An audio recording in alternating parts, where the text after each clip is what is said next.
ವಿಶ್ವದ ಹೂಮನಸ್ಸಿನ ಎಲ್ಲ ಕನ್ನಡಿಗರಿಗೂ ಅಮೋಘಂ ಚಾನಲ್ಗೆ ಸ್ವಾಗತ. ಇಂದು ನಮ್ಮ ಚಾನಲ್ಗೆ ಬಂದಿದ್ದಾರೆ GL ತ್ರಿಪುರಾಂತಕ ಸರ್ ಅವರು. ನಮಸ್ಕಾರ ಸರ್. ನಮಸ್ಕಾರ.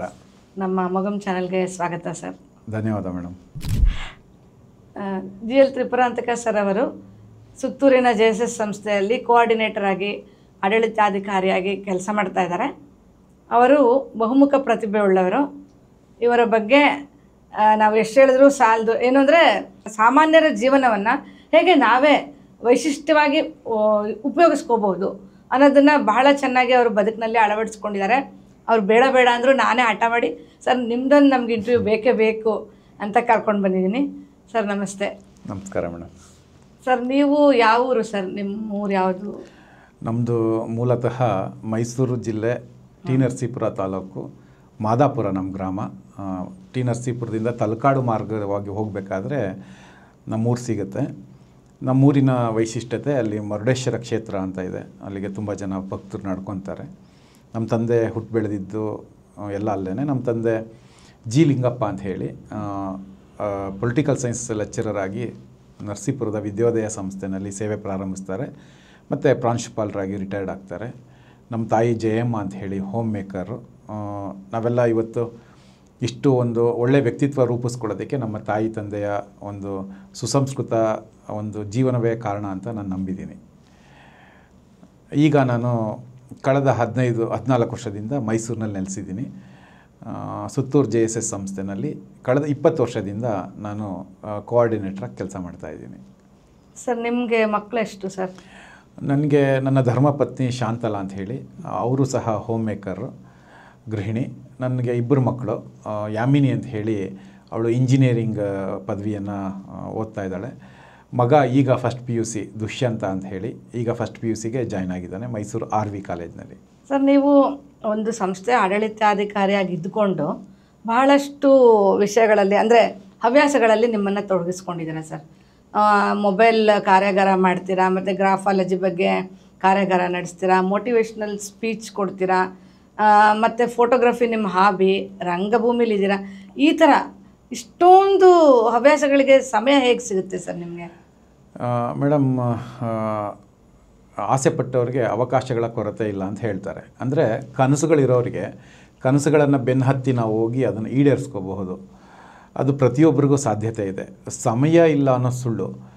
ಎಷ್ಟೋ ಜನ ಸೋಮಾರಿಗಳಾದ ಕಾರಣಕ್ಕೆ ಸಾಧನೆ ಮಾಡಲಿಕ್ಕಾಗೋದಿಲ್ಲ. ತುಂಬ ಜನಕ್ಕೆ ಸಾಧಕರನ್ನ ನೋಡಿದಾಗ ನಾನು ಆ ಥರ ಆಗಬೇಕು ಅಂತ ಭಾವಿಸ್ತಾರೆ. ಅವರ ಹಿಂದಿನ ಪರಿಶ್ರಮವನ್ನು ಅವ್ರು ಗಮನಿಸಿರೋದಿಲ್ಲ. ಆಸೆ ಇರುತ್ತೆ. ಆಸೆನ ಈಡೇರಿಸ್ಕೊಳ್ಳೋದಕ್ಕಿಂತ ಕನಸುಗಳನ್ನು ಈಡೇರಿಸ್ಕೊಳ್ಳೋದು ದೊಡ್ಡದು ಅನ್ನೋದು ನನ್ನ ಅಭಿಪ್ರಾಯ. ನಾನು ಬೇಸಿಕಲಿ ಇಂಗ್ಲೀಷ್ ಲೆಕ್ಚರರು. ನನಗೆ ಇಂಗ್ಲೀಷ್ ಲೆಕ್ಚರರ್ ಆಗಬೇಕು ಅನ್ನೋ ಕನಸು ಹುಟ್ಟಿದ್ದೇ ಒಂದು ವಿಚಿತ್ರವಾದ ಸನ್ನಿವೇಶದಲ್ಲಿ ಅಥವಾ ಒಂದು ಸಂದರ್ಭದಲ್ಲಿ ಅಂತ ಹೇಳ್ಬೋದು. ನಾನು ಓದಿದ್ದು ನರಸೀಪುರದ ಒಂದು ಸಂಸ್ಥೆಯಲ್ಲಿ. ಅಲ್ಲಿ ನಾನು ಹೈಸ್ಕೂಲ್ಗೆ ಸೇರಿದಾಗ 8ನೇ ಕ್ಲಾಸಿಗೆ ಕನ್ನಡ ಮಾಧ್ಯಮದಿಂದ ಇಂಗ್ಲೀಷ್ ಮಾಧ್ಯಮಕ್ಕೆ ಸೇರಿರ್ತೀನಿ. ಅಲ್ಲಿ 1ನೇ ತರಗತಿನಲ್ಲೇ ಸೋಷಿಯಲ್ ಸ್ಟಡೀಸ್ ಟೀಚರ್ ನನಗೆ ಒಂದು ಮ್ಯಾಪನ್ನು ತೋರಿಸಿ ಭೂಪಟವನ್ನು ಹಾಕಿ, ಭೂಪಟ ಅಂದರೆ ನಾವೇನಂತ ಖಂಡಗಳು ಅನ್ನೋದಕ್ಕೆ ಇಂಗ್ಲೀಷ್ನಲ್ಲಿ ಏನು ಅಂತ ಕೇಳ್ತಾರೆ. ನನಗೆ ಖಂಡಗಳು ಅನ್ನೋದಕ್ಕೆ ಕಾಂಟಿನೆಂಟ್ ಅನ್ನೋ ಪದ ಪರಿಚಯ ಇರಲಿಲ್ಲ, ಹಾಗಾಗಿ ಹೇಳಲಿಕ್ಕಾಗೋದಿಲ್ಲ. ಆ ಸರ್ ಏನಂತ ಹೇಳ್ತಾರೆ, ಕಾಂಟಿನೆಂಟ್ ಅನ್ನೋ ಪದನೇ ಗೊತ್ತಿಲ್ಲ, ನೀನು ಯಾಕೆ ಇಂಗ್ಲೀಷ್ ಮೀಡಿಯಮ್ ತೊಗೊಂಡಿದ್ದೀಯಾ ಅಂಥೇಳಿ ಅಲ್ಲಿ ಕೋ ಎಜುಕೇಷನ್ ಕ್ಲಾಸ್ ಇದ್ದಿದ್ದು. ಅವ್ರ ಎದುರುಗಡೆ ನನ್ನನ್ನು ದಂಡಿಸ್ತಾರೆ. ನನಗೆ ಮನೆಗೆ ಬಂದಮೇಲೆ ಅನಿಸಿದ್ದು, ನಾನು ಆದರೆ ಇಂಗ್ಲೀಷ್ ಲೆಕ್ಚರರ್ ಆಗಬೇಕು ಅಂತ ಹೇಳಿ ಆ ಕನಸನ್ನು ನಾನು ಈಡೇರಿಸ್ಕೊತೀನಿ.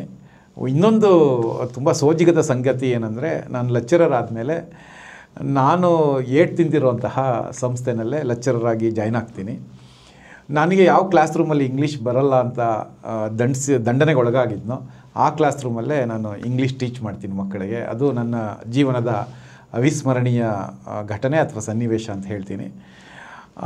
ಮತ್ತು ಅದರಲ್ಲೂ ಸಹ ಇನ್ನೂ ಪರಿಣಿತಿ ಹೊಂದಬೇಕು ಅಂತೇಳಿ ಸಾಕಷ್ಟು ಅಧ್ಯಯನ ಮಾಡಿ ಬರೀ ಇಂಗ್ಲೀಷ್ ಲೆಕ್ಚರರ್ ಆಗಿ ಅಷ್ಟೇ ಅಲ್ಲ, ಇಂಗ್ಲೀಷ್ ಟೀಚರ್ಸ್ಗೆ ಮತ್ತು ಲೆಕ್ಚರರ್ಸ್ಗೆ ಒಬ್ಬ ರಿಸೋರ್ಸ್ ಪರ್ಸನ್ ಆಗಿ, ಅಂದರೆ ಸಂಪನ್ಮೂಲ ವ್ಯಕ್ತಿಯಾಗಿ ಇಂಗ್ಲೀಷ್ ಭಾಷೆಯನ್ನು ಕಲಿಸುವಂತಹ ಅನೇಕ ಕಾರ್ಯಾಗಾರಗಳಲ್ಲಿ ನಾನು ಭಾಗವಹಿಸಿದ್ದೀನಿ. ಅದ್ರ ಬಗ್ಗೆ ನನಗೆ ಸಂತೋಷ ಇದೆ, ಹೆಮ್ಮೆ ಇದೆ.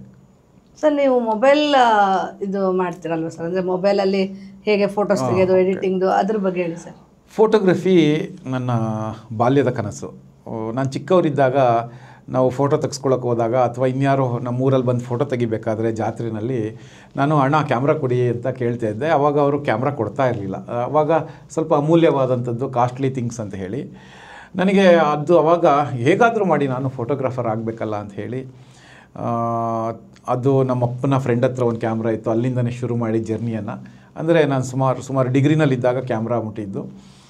ಮಾಸ್ಟರ್ ಡಿಗ್ರಿಗೆ ಬಂದಾಗ ನಮ್ಮ ಅಪ್ಪನ ಕಾಡಿ ಬೇಡಿ ಕ್ಯಾಮ್ರಾ ತೊಗೊಂಡು ಅದರಲ್ಲಿ ಸಾಕಷ್ಟು ಪ್ರಯೋಗಗಳನ್ನು ಮಾಡಿ ಆನಂತರ 2000ನೇ ಇಸ್ವಿಗೆ ನಾನು ಲೆಕ್ಚರರೆಲ್ಲ ಆದಮೇಲೆ ಮೊಬೈಲ್ ಬಗ್ಗೆ ತುಂಬ ಆಸಕ್ತಿ ಬಂತು. ಫಸ್ಟು ಕ್ಯಾಮ್ರಾ ಎಲ್ಲ ಇರಲಿಲ್ಲ. ಆನಂತರ 2005-6 ನಂತರ ಕ್ಯಾಮ್ರಾಗಳೆಲ್ಲ ಬಂತು. ಆಮೇಲೆ ಒಂದು ಮೊಬೈಲ್ ಕ್ಯಾಮ್ರಾದಲ್ಲೇ ಯಾಕೆ ನಾನು ಪ್ರಯೋಗಗಳನ್ನು ಮಾಡಬಾರ್ದು ಅಂತ ಹೇಳಿ ಕಳೆದ ಒಂದು 15 ವರ್ಷದಿಂದ ಪ್ರಯೋಗಗಳನ್ನ ಮಾಡ್ತಾಯಿದ್ದೀನಿ. ಒಂದು DSLR ಕ್ಯಾಮ್ರಾಗಿಂತ ಸಾಕಷ್ಟು ಆಪ್ಷನ್ಸು ಮೊಬೈಲ್ ಕ್ಯಾಮ್ರಾದಲ್ಲಿ ಮಾಡ್ಬೋದಾಗಿದೆ. ತುಂಬ ಜನರ ಭಾವನೆ ಏನು ಅಂದರೆ ಮೊಬೈಲ್ ಫೋಟೋಗ್ರಫಿ ಅಂದರೆ ಸೋಷಿಯಲ್ ಮೀಡಿಯಾ, ಫೇಸ್ಬುಕ್ಕು, ಇನ್ಸ್ಟಾಗ್ರಾಮು, ಯೂಟ್ಯೂಬ್ನಲ್ಲಿ ಹಾಕ್ಕೊಳ್ಳೋಕ್ಕೆ ಮಾತ್ರ ಸೀಮಿತವಾದಂತಹ ಚಿತ್ರಗಳು, ವಿಡಿಯೋಗಳು ಸಿಗುತ್ತೆ ಅಂತ ಹೇಳಿ. ಆದರೆ ನಾವು ಪ್ರಿಂಟ್ ಕ್ವಾಲಿಟಿಯ ಚಿತ್ರಗಳನ್ನು ಮತ್ತು ಯೂಟ್ಯೂಬ್ನಲ್ಲಿ ಅತ್ಯುತ್ತಮವಾದಂತಹ ವಿಡಿಯೋಗಳನ್ನು ಅಪ್ಲೋಡ್ ಮಾಡಲಿಕ್ಕೆ ತುಂಬ ಗುಣಮಟ್ಟದ ವಿಡಿಯೋಗಳನ್ನು ಸಹ ನಾವು ತೆಗಿಬೋದು ಅನ್ನೋದನ್ನು ನಾನು ನಿರೂಪಿಸಿದ್ದೀನಿ. ಅದರ ಒಂದು ಅದನ್ನು ಹುಚ್ಚು ಅನ್ನೋದೋ ಅಥವಾ ಆಸಕ್ತಿ ಅನ್ನೋದೋ ಗೊತ್ತಿಲ್ಲ. ನಾನು ಯಾಕೆ ಒಂದು ಕಾರ್ಯಾಗಾರವನ್ನು ಮಾಡಿ ಮೊಬೈಲ್ ಕ್ಯಾಮ್ರಾದಲ್ಲೇ ಹೇಗೆಲ್ಲ ಚಿತ್ರಿಸ್ಬೋದು ಅಂತೇಳಿ ಹೇಳ್ಕೊಡ್ಬಾರ್ದು ಅಂತ ಹೇಳಿ ನಮ್ಮಲ್ಲಿ BS ರಾಜಾರಾಮನ್ ಸರ್ ಅಂತ ಹೇಳಿದ್ದಾರೆ. ಅವರು ಸಹ ಹಿರಿಯ ಛಾಯಾಗ್ರಾಹಕರು. ಅವರೊಟ್ಟಿಗೆ ಕಾರ್ಯಾಗಾರಗಳನ್ನು ಶುರು ಮಾಡಿದೆ. ಈಗ ಸುಮಾರು 4 ಕಾರ್ಯಾಗಾರಗಳನ್ನು ನಡೆಸಿದ್ದೀವಿ. ತುಂಬ ಜನ ಅದಕ್ಕೆ ಆಸಕ್ತಿ ತೋರ್ತಾ ಇದ್ದಾರೆ. ಮತ್ತು ಅಲ್ಲಿ ಎಕ್ಸಿಬಿಷನ್ ಮಾಡ್ತೀವಿ ಮತ್ತು ಎಲ್ಲ ಪಾಸಿಬಿಲಿಟೀಸು ಹೇಳ್ಕೊಡ್ತೀವಿ ಅವ್ರಿಗೆ. ತುಂಬ ಜನ ಒಳ್ಳೊಳ್ಳೆ ಕ್ಯಾಮ್ರಾಗಳನ್ನು ಇಟ್ಕೊಂಡಿರ್ತಾರೆ, 1 ಲಕ್ಷ 1.5 ಲಕ್ಷ ಇನ್ವೆಸ್ಟ್ ಮಾಡಿರ್ತಾರೆ. ಆದರೆ ಅದರಲ್ಲಿರೋ ಸಾಧ್ಯತೆಗಳನ್ನೇ ಪ್ರಯತ್ನ ಮಾಡಿರೋದಿಲ್ಲ. ಆ ಎಲ್ಲ ಪ್ರಯತ್ನಗಳನ್ನು ಜನರಿಗೆ ತಿಳಿಸ್ಬೇಕು ಅನ್ನೋ ಒಂದು ಆಸೆಯಿಂದ ಕಾರ್ಯಾಗಾರಗಳನ್ನು ನಾವು ನಡೆಸ್ಕೊಳ್ತಾ ಬರ್ತಾಯಿದ್ದೀವಿ. ನೀವು ಹೇಳಿದ್ದು ನಿಜ ಸರ್. ಎಲ್ಲರ ಹತ್ರನೂ ಮೊಬೈಲ್ ಇರುತ್ತೆ, ಆದರೆ ಹೇಗೆ ತೆಗಿಬೇಕು ಅದು ಯಾರಿಗೂ ನಾಲೆಡ್ಜ್ ಇರಲ್ಲ. ಹೌದು ಹೌದು. ಸೊ ನೀವು ಮಾಡ್ತಿರೋ ಕಾರ್ಯಾಗಾರ ನಿಜವಾಗ್ಲೂ ಒಂಥರ ಹೆಲ್ಪ್ಫುಲ್ ಅಂತಲೇ ಹೇಳ್ಬೋದು. ನಿಜಕ್ಕೂ ಅದು ಹೆಲ್ಪ್ಫುಲ್ಲೇ. ಒಂದು ಸಣ್ಣ ಹನಿ ಬಿಂದು ಅಂತ ಹೇಳ್ತೀವಲ್ಲ, ಬಿಂದುವಿಂದ ಹಿಡಿದು ದೂರದ ಚಂದ್ರನವರೆಗೂ ಸಹ ತೆಗಿಲಿಕ್ಕೆ ಮೊಬೈಲ್ನಲ್ಲಿ ಆಪ್ಷನ್ಸ್ ಇದೆ.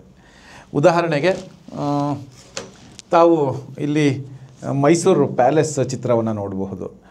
ಇದು ನಾವು DSLR ಕ್ಯಾಮ್ರಾದಲ್ಲಿ ತುಂಬ ಸರ್ಕಸ್ ಮಾಡಬೇಕು ಈ ಥರದೊಂದು ಚಿತ್ರ ತೆಗಿಬೇಕು ಅಂದರೆ. ಆದರೆ ಮೊಬೈಲ್ನಲ್ಲಿ ಪ್ಯಾನೋರಮಾ ಅಂತ ಹೇಳಿ ಒಂದು ಆಪ್ಷನ್ ಇದೆ. ಆ ಆಪ್ಷನಲ್ಲಿ ಸಂಜೆ 7 ಗಂಟೆಯಲ್ಲಿ ಚಿತ್ರಿಸಿದಂತಹ ಚಿತ್ರ ಇದು.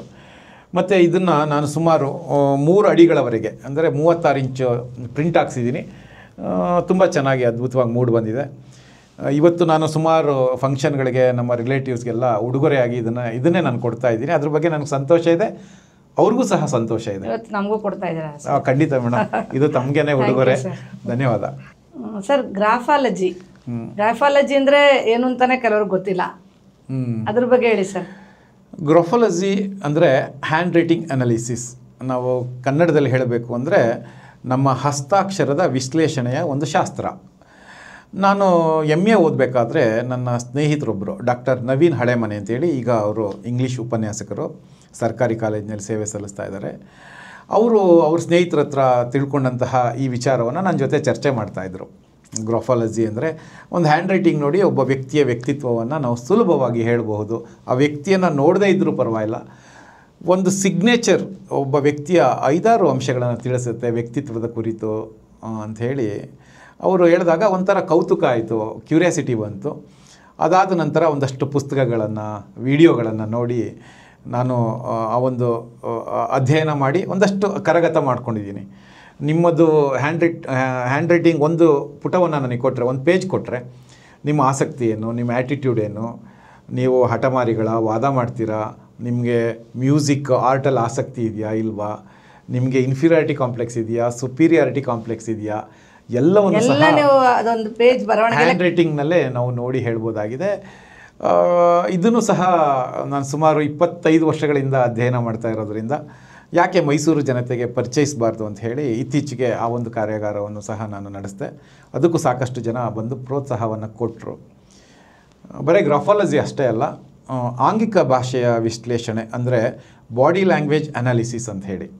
ನೀವು ಕೂತ್ಕೊಳ್ಳೋ ಭಂಗಿ, ನಿಂತ್ಕೊಳ್ಳೋ ಭಂಗಿ, ನೀವು ನಗುವಂತಹ ಭಂಗಿ, ಕಣ್ಣಿನ ನೋಟದ ಭಂಗಿ, ಎಲ್ಲದರಲ್ಲೂ ಆ ವ್ಯಕ್ತಿಯನ್ನು ನಾವು ಅಧ್ಯಯನ ಮಾಡಬಹುದು. ಒಂದು ಶೇಕ್ ಹ್ಯಾಂಡಿಂದ ಹಲವಾರು ವಿಚಾರಗಳು ನಮ್ಗೆ ಗೊತ್ತಾಗುತ್ತೆ. ಇವರು ನಿಜವಾದ ಸ್ನೇಹಮಯಿಗಳ, ಅವಕಾಶವಾದಿಗಳ, ಎಲ್ಲವನ್ನು ಸಹ ಒಂದು ಶೇಕ್ ಹ್ಯಾಂಡ್ ನಮಗೆ ಹೇಳ್ಕೊಡುತ್ತೆ. ಅಂದರೆ ಅದು ನಿಜಾನಾ ಸರ್? ಖಂಡಿತ. ಇದನ್ನು ಈ ಒಂದು ಶಾಸ್ತ್ರದಲ್ಲಿ ಸಾವಿರಾರು ಜನರನ್ನು ಪ್ರಯೋಗಕ್ಕೆ ಒಳಪಡಿಸಿ ಇದನ್ನು ಅಂತಿಮಗೊಳಿಸಿದ್ದಾರೆ. ಹಾಗಾಗಿ ಹ್ಯಾಂಡ್ ರೈಟಿಂಗ್ ಅನಾಲಿಸಿಸ್ ಇರ್ಬೋದು, ಬಾಡಿ ಲ್ಯಾಂಗ್ವೇಜ್ ಅನಾಲಿಸಿಸ್ ಇರ್ಬೋದು. 80% ಆ್ಯಕ್ಯುರಸಿ ಇದೆ. ಈಗ ಸುಮಾರು ಜನ ಸ್ನೇಹಿತರಿಗೆ ಅವ್ರ ಕ್ಯೂರಿಯಾಸಿಟಿಗೋಸ್ಕರ ಕೇಳ್ತಾರೆ, ನನ್ನ ಹ್ಯಾಂಡ್ ರೈಟಿಂಗ್ ನೋಡಿ ಹೇಳಿ ಅಂತ. ಹೌದು, ನೀವು ಹೇಳಿರೋದ್ರಲ್ಲಿ 90% ಪಕ್ಕಾ ಇದೆ, ಕರೆಕ್ಟ್ ಇದೆ ಅಂತ ಅವ್ರು ಹೇಳ್ತಾ ಇದ್ದಾರೆ. ಹಾಗಾಗಿ ಇದು ಸಹ ಆಸಕ್ತಿ. ಇದು ಯಾರಿಗೆ ಹೆಲ್ಪ್ಫುಲ್ ಸರ್?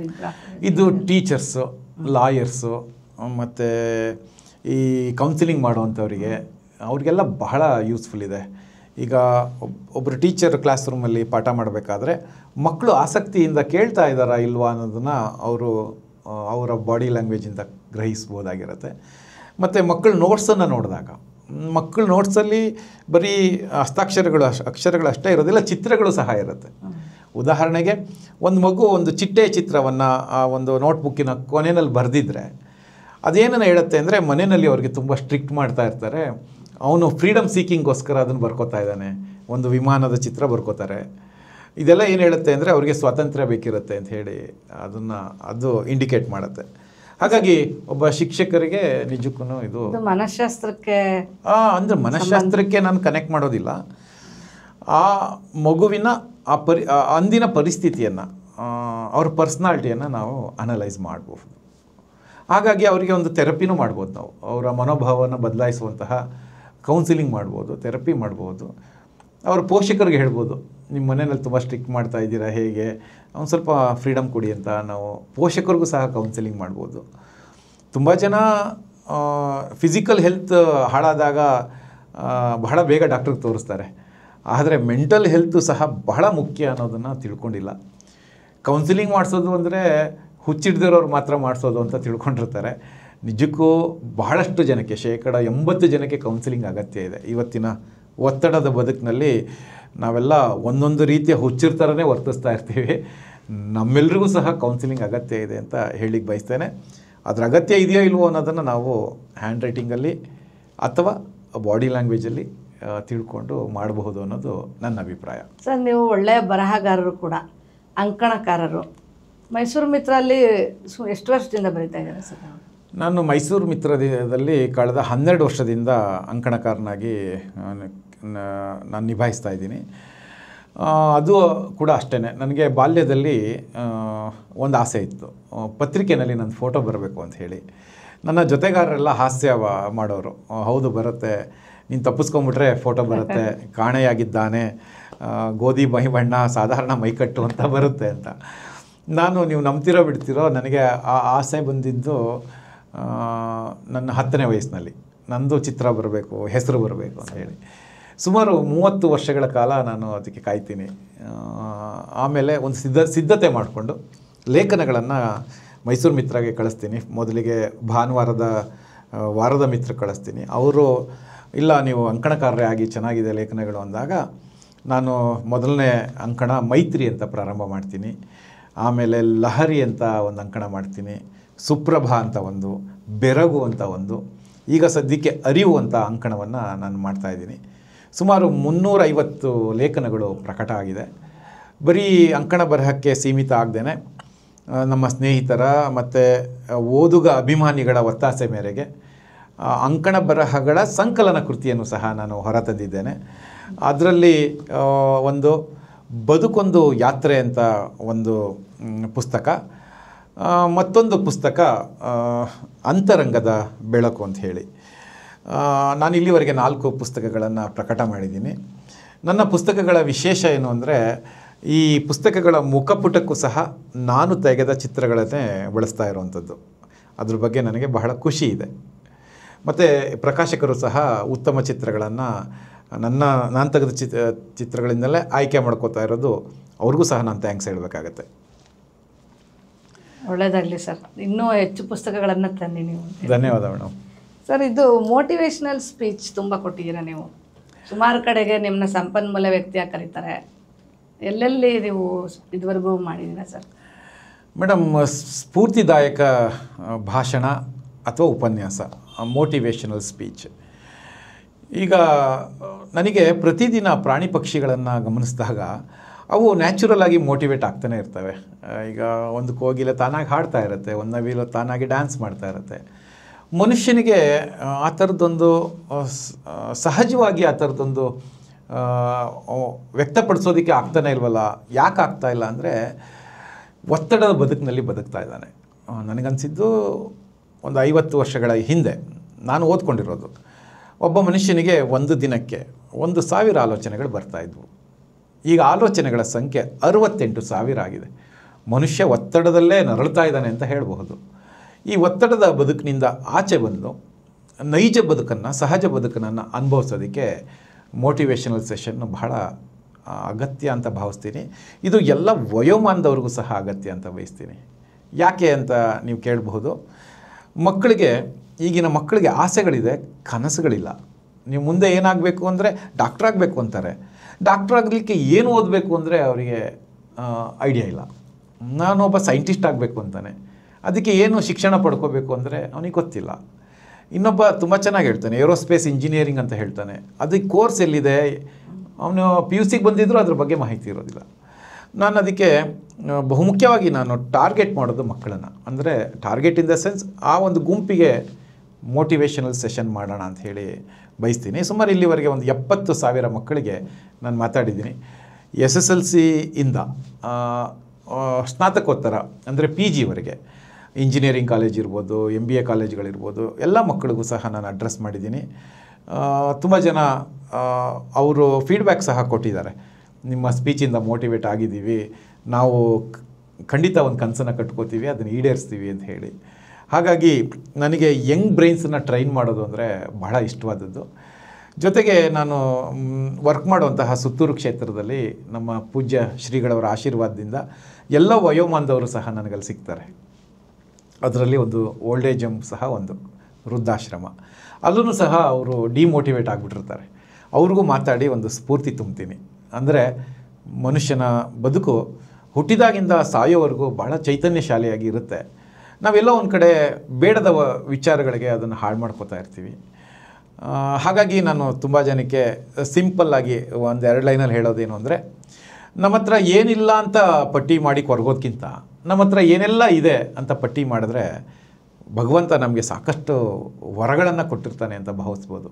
ಉದಾಹರಣೆಗೆ, ನನ್ನ ಹತ್ರ ಒಂದು ದೊಡ್ಡ ಮನೆ, ದೊಡ್ಡ ಕಾರು ಏನೂ ಇಲ್ಲದೆ ಇರ್ಬೋದು, ಆದರೆ 2 ಕಣ್ಣುಗಳು ಚೆನ್ನಾಗಿದ್ದಾವೆ, ಕೈಕಾಲು ಚೆನ್ನಾಗಿದ್ದಾವೆ. ಎಷ್ಟೋ ಜನಕ್ಕೆ ಬೆಳಗ್ಗೆದ್ದು ಕನ್ನಡಿಯಲ್ಲಿ ತಮ್ಮ ಮುಖ ನೋಡ್ಕೊಳ್ಳೋದಕ್ಕೆ ಕಣ್ಣುಗಳೇ ಇರೋದಿಲ್ಲ. ಅವ್ರಿಗಿಂತ ನಾನು ಫಾರ್ ಬೆಟರ್. ಅಂದರೆ ಹಣ ಕೊಟ್ಟು ಕೊಂಡ್ಕೊಳ್ಳೋಕ್ಕಾಗದೇ ಇರುವಂತಹ ಎಷ್ಟೊಂದು ಗಿಫ್ಟೆಡ್ ಥಿಂಗ್ಸ್ ನಮ್ಮ ಹತ್ರ ಇದೆ. ಹಾಗಾಗಿ ಅದಕ್ಕೆ ನಾವು ಹೆಮ್ಮೆ ಪಡಬೇಕು, ಖುಷಿ ಪಡಬೇಕು, ಈ ಜೀವನವನ್ನು ನಾವು ಪ್ರೀತಿಸಬೇಕು. ಮೋಟಿವೇಶನಲ್ಲಿ ನಾನು ಇನ್ನೊಂದು ಕೀ ಪಾಯಿಂಟ್ ಹೇಳೋದು ಏನು ಅಂದರೆ, ತುಂಬ ಜನ ಬೆಳಗ್ಗೆ ಎದ್ದು ಕನ್ನಡಿ ನೋಡಿದಾಗ, ತಮ್ಮ ದೇಹವನ್ನು ಗಮನಿಸಿದಾಗ, ನಾನು ಕಪ್ಪಗಿದ್ದೇನೆ, ಕುಳ್ಳಗಿದ್ದೇನೆ, ಸಣ್ಣಗಿದ್ದೇನೆ, ನನಗೆ ಬಿಳಿ ಕೂದಲು ಬಂದಿದೆ ಅಂತ ಅದರಿಂದ ನೆಗೆಟಿವ್ನೇ ಶುರು ಮಾಡ್ತಾರೆ. ನಾನು ಆಮೇಲೆ ಅವರ ದೇಹವನ್ನು ಅವರೇ ಪ್ರೀತಿಸೋದಿಲ್ಲ. ನಾನು ಎಲ್ರಿಗೂ ಕೇಳ್ಕೊಳ್ಳೋದಿಷ್ಟೇ, ನಮ್ಮ ದೇಹವನ್ನು ನಾವೇ ಪ್ರೀತಿಸಲಿಲ್ಲ ಅಂದರೆ ಈ ದೇಹನ ಬೇರೆಯವ್ರು ಪ್ರೀತಿಸಲಿಕ್ಕೆ ಹೇಗೆ ಸಾಧ್ಯ? ಹಾಗಾಗಿ ನಮ್ಮ ದೇಹವನ್ನು ನಾವು ಪ್ರೀತಿಸಬೇಕು, ನಮ್ಮ ಬದುಕನ್ನು ನಾವು ಪ್ರೀತಿಸಬೇಕು. ಆವಾಗ ಈ ಬದುಕು ಸುಂದರ, ಸುಮಧುರ ಅಂತ ಅನಿಸುತ್ತೆ. ಇಲ್ಲಾಂದರೆ ನಿತ್ಯ ನರಕವೇ. ನರಕಕ್ಕೋಸ್ಕರ ಎಲ್ಲೂ ಹೋಗಬೇಕಾಗಿಲ್ಲ. ನಮ್ಮ ಬದುಕನ್ನು ನಾವು ಪ್ರೀತಿಸಬೇಕು ಅಂತ ನನ್ನದೊಂದು ಸಂದೇಶ. ಸರ್, ನೀವು ಕನಸು ನಿಮ್ಮ ಬಾಲ್ಯದಿಂದ ಕನಸು ಕಂಡ್ಕೊಂಡು ಬಂದ್ರಿ ಅಂತ ಹೇಳ್ತೀರ. ಈ ಕನಸಿಗೂ ವಯೋಮಿತಿ ಇದೆಯಾ ಮೇಡಮ್? ಈಗ ಕನಸಿಗೆ ವಯೋಮಿತಿ ಇದೆಯಾ ಅನ್ನೋ ಪ್ರಶ್ನೆ ಹೇಗಿದೆ ಅಂದರೆ, ವಯಸ್ಸಾದವ್ರಿಗೆ ಹೊಟ್ಟೆ ಹಸಿ ಅಲ್ವಾ ಅಂತ ನೀವು ಕೇಳ್ದಂಗೆ ಆಗುತ್ತೆ. ಎಲ್ಲರಿಗೂ ಹಸಿವಿರುತ್ತೆ, ಕನಸುಗಳು ಎಲ್ರಿಗೂ ಇರುತ್ತೆ. ಕೆಲವರು ಅಂದರೆ ಕನಸು ನನಸು ಮಾಡ್ಕೊಳ್ಳೋಕೆ ಅದೇ ಹೇಳಿದ್ದು. ಕೆಲವರು ಏನು ಹೇಳ್ತಾರೆ, ಅದನ್ನು ಗಗನ ಕುಸುಮ ಅಂದ್ಕೊಂಡ್ಬಿಡ್ತಾರೆ. ಕನಸಿರುತ್ತೆ, ನಮ್ಮ ಕೈಲಿ ಆಗಲ್ಲ ಇದನ್ನು ಈಡೇರಿಸ್ಕೊಳ್ಳೋದಕ್ಕೆ, ಬಿಡಪ್ಪ ನಮ್ಮ ಕನಸಲ್ಲ ಇದು ಅಂತ ಅನ್ಕೋತಾರೆ. ನನಗನ್ಸೋದು ತುಂಬ ಜನ ಸಾಧಕರು ವಯಸ್ಸಾದ ಮೇಲೆ ಕನಸುಗಳನ್ನು ಕಟ್ಕೊಂಡಿದ್ದಾರೆ, ಆ ಕನಸುಗಳನ್ನು ಈಡೇರಿಸ್ಕೊಂಡಿದ್ದಾರೆ. ರಿಟೈರ್ಡ್ ಆದಮೇಲೆ ಸಾಧನೆ ಮಾಡಿದವರು ಬಹಳ ಜನ ಇದ್ದಾರೆ. ಇತ್ತೀಚೆಗೆ ಮ್ಯಾರಥಾನ್ ಓಟಗಾರರೊಬ್ಬರು, ಐ ಫರ್ಗಾಟ್ ಇಸ್ ನೇಮ್, 114ನೇ ವಯಸ್ಸಿನಲ್ಲಿ ತೀರ್ಕೊತಾರೆ. ಅವರು ನಾನು ಮ್ಯಾರಥಾನ್ ಓಟಗಾರ ಆಗಬೇಕು ಅಂತ ಕನಸು ಕಟ್ಟಿದ್ದೆ 85ನೇ ವಯಸ್ಸಿನಲ್ಲಿ. ಹಾಗಾಗಿ ಕನಸುಗಳಿಗೆ ವಯಸ್ಸಿಲ್ಲ ಅಂತ ನನ್ನ ಅನಿಸಿಕೆ. ನನ್ನ ಜೀವನದಲ್ಲಿ ಒಂದು 5-6 ಕನಸುಗಳು, ಸಣ್ಣ ಸಣ್ಣ ಕನಸುಗಳಿದ್ವು. ದೊಡ್ಡ ಕನಸು ಇಂಗ್ಲೀಷ್ ಲೆಕ್ಚರರ್ ಆಗಬೇಕು, ಅದನ್ನು ಈಡೇರಿಸ್ಕೊಂಡೆ. ಅದರೊಟ್ಟಿಗೆ ಇದ್ದಂತಹ 5-6 ಸಣ್ಣ ಕನಸುಗಳಲ್ಲಿ ನಾನೊಬ್ಬ ಒಳ್ಳೆ ಫೋಟೋಗ್ರಾಫರ್ ಆಗಬೇಕು ಅಂಥೇಳಿ ಅದನ್ನು ಈಡೇರಿಸ್ಕೊಂಡಿದ್ದೀನಿ.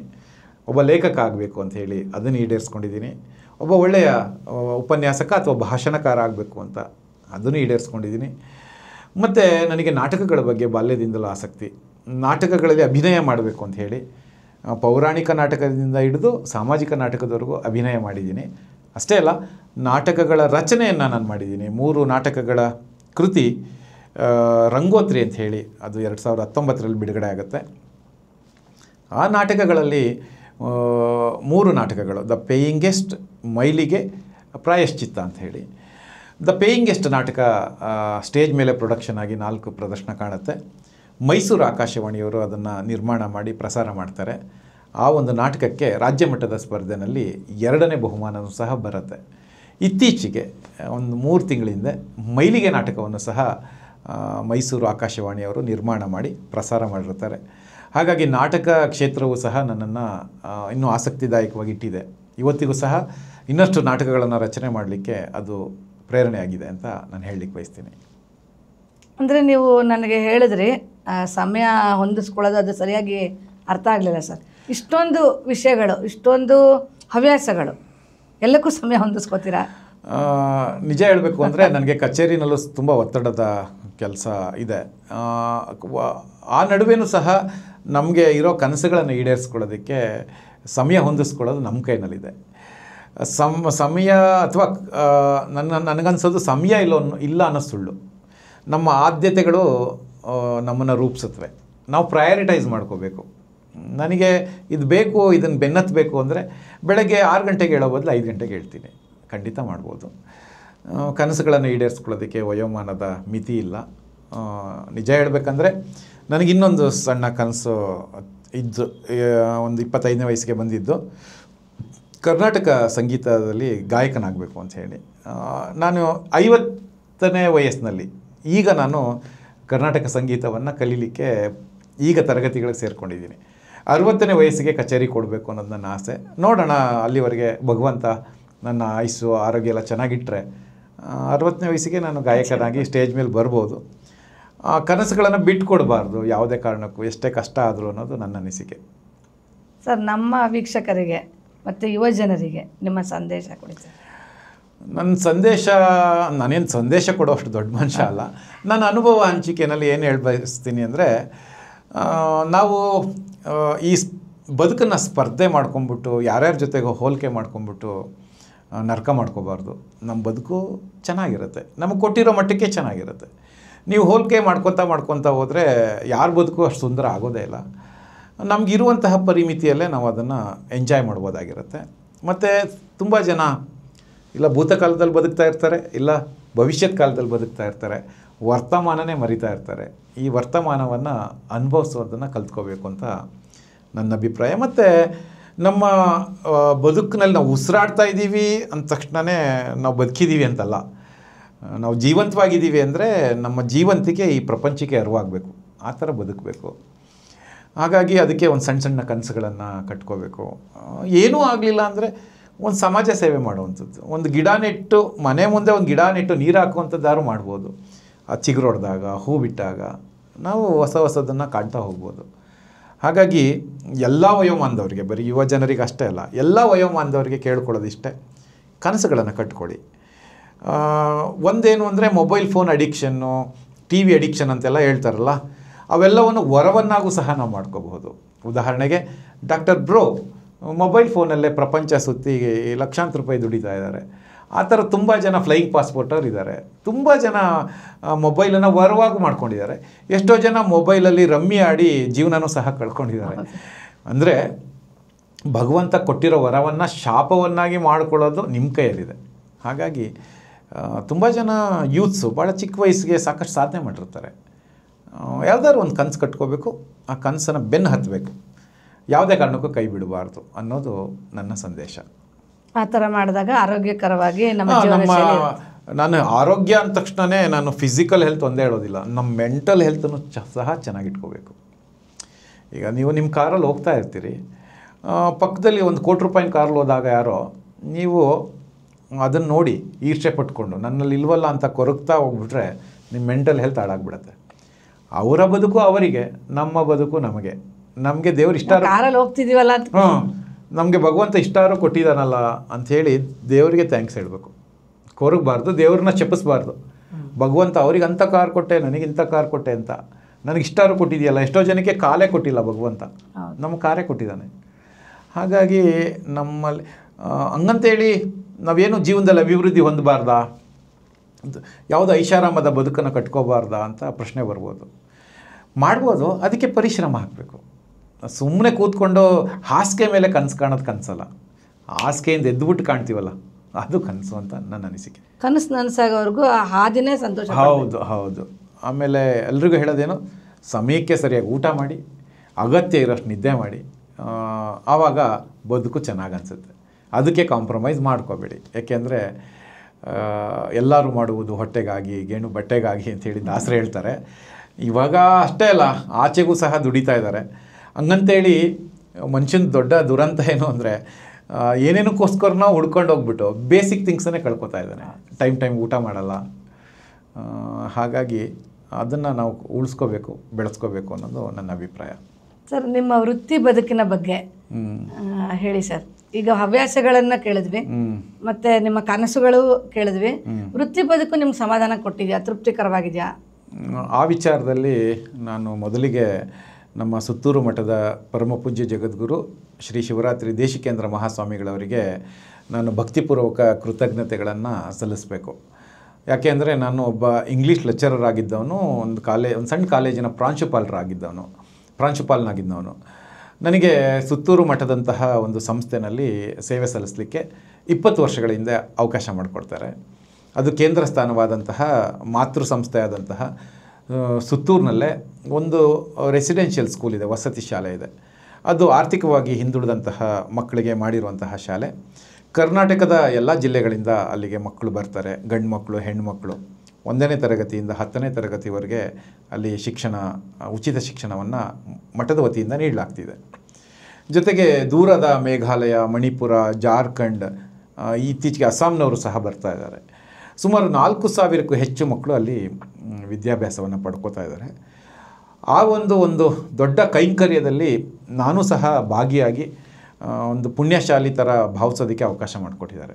ಅಷ್ಟೆಲ್ಲ ಒಂದು ಆರ್ಥಿಕವಾಗಿ ಹಿಂದುಳಿದ ಬಡ ಮಕ್ಕಳ ಕನಸುಗಳಿಗೆ ನೀರೆರೆಯುವಂತಹ ಕೆಲಸವನ್ನು ನಾನು ಮಾಡ್ತಾಯಿದ್ದೀನಿ. ಅಲ್ಲಿ ಓದಿರುವಂತಹ ಅನೇಕ ವಿದ್ಯಾರ್ಥಿಗಳು ಸಾಧಕರಾಗಿದ್ದಾರೆ, ಒಂದು ಒಳ್ಳೊಳ್ಳೆ ಪೋಸ್ಟಲ್ಲಿದ್ದಾರೆ, ಅತಿ ಹೆಚ್ಚಾಗಿ ಭಾರತೀಯ ಸೇನೆಯಲ್ಲಿದ್ದಾರೆ. ಹಾಗಾಗಿ ಸುತ್ತೂರು ಮಠದಲ್ಲಿ ಮಕ್ಕಳಿಗೆ ಉತ್ತಮ ಶಿಕ್ಷಣ ಅಷ್ಟೇ ಅಲ್ಲ, ಉತ್ತಮ ಸಂಸ್ಕಾರವನ್ನು ಸಹ ನಾವು ಕೊಟ್ಟು ಕಳಿಸ್ತಾ ಇದ್ದೀವಿ. ಅಂದರೆ ಈ ನಾಡಿಗೆ ಒಂದು ಉತ್ತಮ ಪ್ರಜೆಗಳನ್ನು ರೂಪಿಸಿ ಕೊಡ್ತಾ ಇದ್ದೀವಿ ಅನ್ನೋದ್ರ ಬಗ್ಗೆ ಹೆಮ್ಮೆ ಇದೆ. ಅದಕ್ಕೆ ನಮ್ಮೆಲ್ಲ ಆಡಳಿತ ಮಂಡಳಿಯ ಮುಖ್ಯಸ್ಥರಿಗೆ, ಮಠದ ಎಲ್ಲರಿಗೂ ಸಹ ನಾನು ಧನ್ಯವಾದ ತಿಳಿಸ್ಲಿಕ್ಕೆ ಇಚ್ಛೆಪಡ್ತೀನಿ. ಇದುವರೆಗೆ GL ತ್ರಿಪ್ರಾಂತಕ ಸರ್ ಅವರು ಅವರ ಜೀವನದ ಅನುಭವಗಳನ್ನ, ಕನಸುಗಳನ್ನ, ಹವ್ಯಾಸಗಳನ್ನು ನಮ್ಮ ಜೊತೆ ಹಂಚ್ಕೊಂಡಿದ್ದಾರೆ. ಅವ್ರಿಗೂ ಇರೋದು 24 ಗಂಟೆನೇ. ಆ 24 ಗಂಟೆಗಳನ್ನ ಯಾವ ರೀತಿ ಸದ್ವಿನಿಯೋಗ ಮಾಡ್ಕೋಬೇಕು, ನಾವು ಹೇಗೆ ಸಂತೋಷವಾಗಿ ಬದುಕಬೇಕು ಅನ್ನೋದನ್ನು ಬಹಳ ಚೆನ್ನಾಗಿ ನಮಗೆ ಹೇಳಿದ್ದಾರೆ. ಸರ್, ನಿಮಗೆ ನನ್ನ ಪರವಾಗಿ, ನಮ್ಮ ವೀಕ್ಷಕರ ಪರವಾಗಿ ಧನ್ಯವಾದಗಳು ಸರ್. ಥ್ಯಾಂಕ್ ಯು ಮೇಡಮ್, ಅವಕಾಶಕ್ಕಾಗಿ ಧನ್ಯವಾದಗಳು. Thank you sir. ಈ ವಿಡಿಯೋ ನಿಮಗೆ ಇಷ್ಟವಾಗಿದ್ದಲ್ಲಿ ನೀವು ಲೈಕ್ ಮಾಡಿ, ಶೇರ್ ಮಾಡಿ, ಕಮೆಂಟ್ ಮಾಡಿ, ಮತ್ತು ಅಮೋಘಂ ಚಾನಲ್ನ ಹೀಗೆ ಪ್ರೋತ್ಸಾಹಿಸ್ತಾರೆ ಅಂತ ಕೇಳ್ಕೊಳ್ತೀವಿ. ನಮಸ್ಕಾರ.